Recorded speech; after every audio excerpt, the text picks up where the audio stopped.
Bonjour et bienvenue sur le podcast de Digidéal ou comment mettre le marketing digital au service de votre commerce local. Je m'appelle Julie Fedida et dans ces podcasts, je vais vous donner des conseils, des astuces, des techniques simples à mettre en place pour développer votre activité grâce à Internet et aux réseaux sociaux. L'objectif est simple, attirer plus de clients en magasin.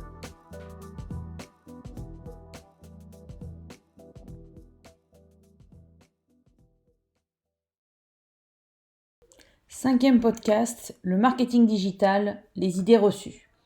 Dans les podcasts précédents, j'ai essayé de désacraliser, de vulgariser un maximum la communication digitale afin de vous prouver que ce n'était pas la montagne infranchissable que l'on pourrait penser et qu'elle pouvait être facilement mise en place pour développer votre visibilité, pour développer votre activité.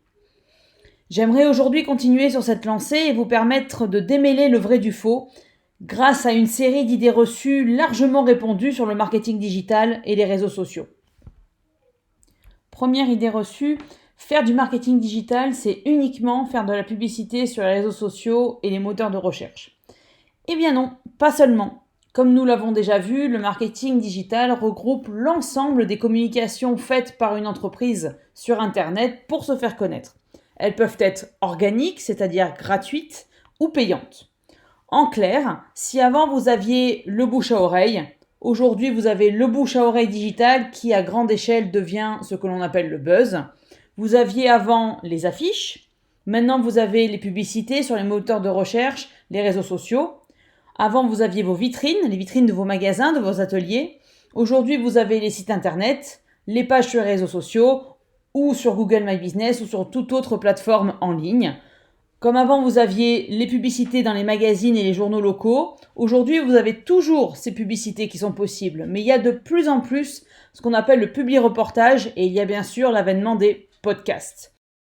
Les publi-reportages sont des articles d'au moins une demi-page qui sont faits par des journalistes sur votre activité et qui sont publiés dans la presse en général locale.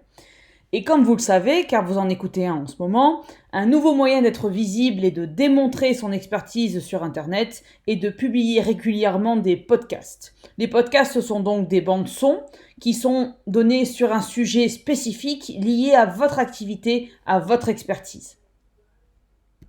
Et enfin, là où avant il était nécessaire, voire indispensable d'avoir des encarts visibles sur les annuaires sur le bottin, aujourd'hui vous avez des annuaires en ligne qui sont soit généralistes, soit spécifiques à un secteur d'activité. Deuxième idée reçue, il faut être présent sur tous les réseaux sociaux pour être visible de manière efficace. Non, mon Dieu, non.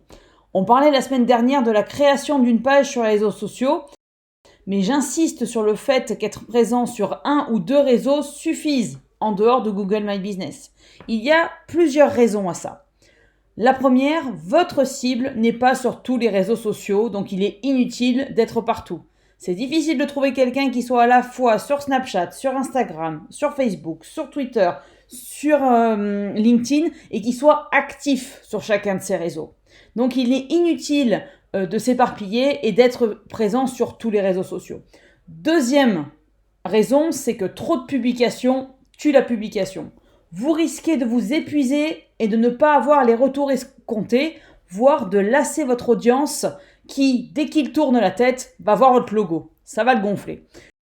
Pour vous rendre compte de l'effet néfaste que peut représenter le fait d'être omniprésent sur les réseaux sociaux, pensez à une musique qui passe sans arrêt sur toutes les radios ou à une pub TV que vous voyez tout le temps sur toutes les chaînes. Quelle est votre réaction ? Est-ce que cela vous incite à acheter le titre ou le produit en question ?